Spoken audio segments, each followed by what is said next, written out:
Сондай деймін мен. Өзінше болып адам бір сәуегей болып кетесің екен осы. Білгеннен айтам да. Братан деймін да. Еркектің мықты болу әйеліне байланысты. Айтшы. Конечно. Кез келген мықты еркектің атына бар ма? Мықты әйел тұрады. Конечно. Қазақ атаң айтады ғой. Жаман әйел еркектің төрдегі басын есікке сүйрейді дейді. Жақсы әйел есіктегі басын төрге сүйрейді дейді. Ай, қайдан, братан? Осы мақалыңызға сенбеймін мен. Неменеге? Басымызды төрге сүйреп атқан қатынымызды көрмедік қой. Сүйремесе өзің шықпайтын ешексің ба? Сүйремесе жүрмейсің ба? Өзіміз шықсақ бола ма не? Конечно. Мен мақалға сеніп жүрмін ғой. Ой, дура.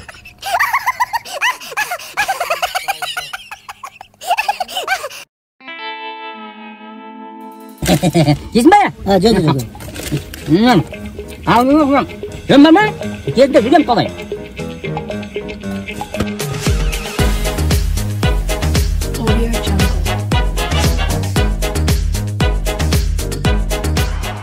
Keldik mi? Keldik Көке. Жақсы давай.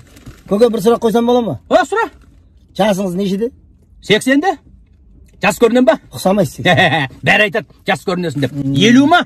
Одан да жас. 25 ба? Одан да жас. 18 ба? Оның жартысы. Ай, енді 10 жас емес шығар енді. Көке, мен сізге 5 жас берем. Не үшін? Көңіліңізге келмесін. Бағанадан бір 5 жасар баланың тірлігін істеп келе жатсыз ғой. Кезінде бүйткем, ниткем, не керегі бар, ят емес пе Көке?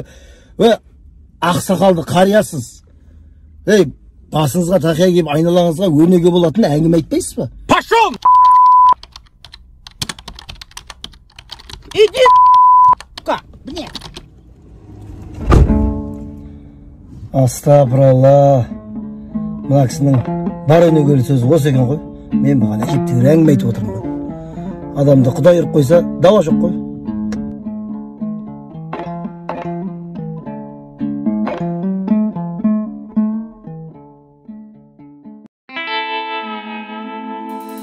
Қош келдіңіз. Саламатсыз ба? Саламатсыз ба? Сіз не ма? Осы жерге тіркелгенсіз ғой? Иә.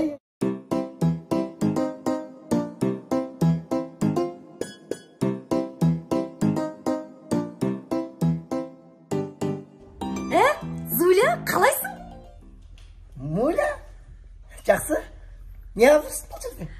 Біз жаңа отбасымызбен ай сайын бала шағамызға өзімізге тегін киім береді осы жерге тіркеліп қойғанбыз ғой.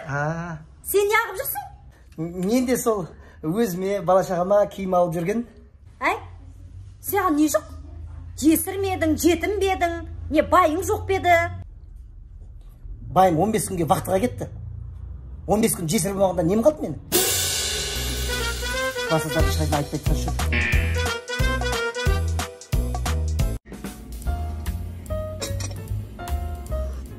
Жаным, бүгін мен түсімде күшті түс көрдім ғой. Айтайын ба? Айт. Менің түсімде ше, екеуміз теңіздің қақ ортасында кемемен жүрміз да. Сол кеменің ішінде прям маған бриллиант көзі бар Сақинаны бүйтіп тақтың ғой. Солай ма? Егер тәртібің жақсы болып осылай әдемі жүретін болсаң, айтқан істеп. Келесі жолы түсіңде биік тауға шығарам да, иығыңа норковая шуба жабам. Немене? Ал одан кейінгі түсіңде бүкіл жер шарын айналдырып қайтам. Күшті ма? Мендей байды қайдан табасың сен? Керек емес сондай маған сыйлықтарың. Ымға түсінбеген, дымға да түсінбейді, тормыз десе.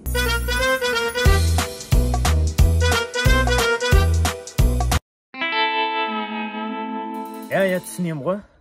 Мен сол театрда жұмыстамын ғой, репетиция, анау бар, мынау бар. Вот, ендігі апта қылайықшы, мен те түсінсей, босай алмай жатырмын. Давай.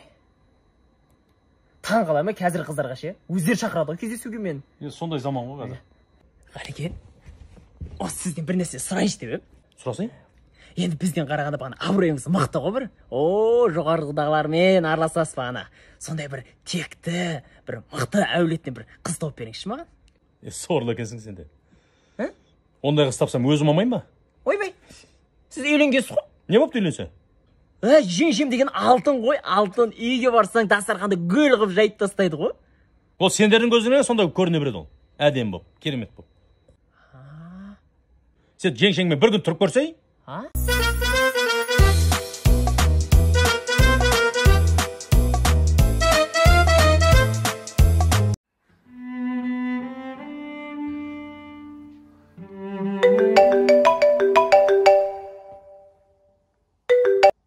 Алло?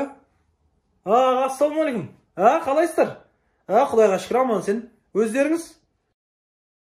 Не жаңалық? Сона жеңешеңе шуба алғанбыз бүгін. Шуба алдыңыздар ма? Ренжіп қалдың ба? Жоқ, несін ренжеймін? Нормально. Сіз просто кеше анау қарыз сұрадық қой, сол кезде жоқ деп, бүгін шуба алғандарыңыз бір түрлі екен да просто. Сенің ренжігенің іштің емес. Ана келді ренжіп қалмасын. Ой, келініңіз не деп ренжиді қойыңызшы. Біздің қатын шубыны киіп алып сенің үйіңе кетті сол. Неменеге? Енді мақтану керек те енді. Әйелдерді білесің ғой. Не дейді? Айгүл! Айгүл!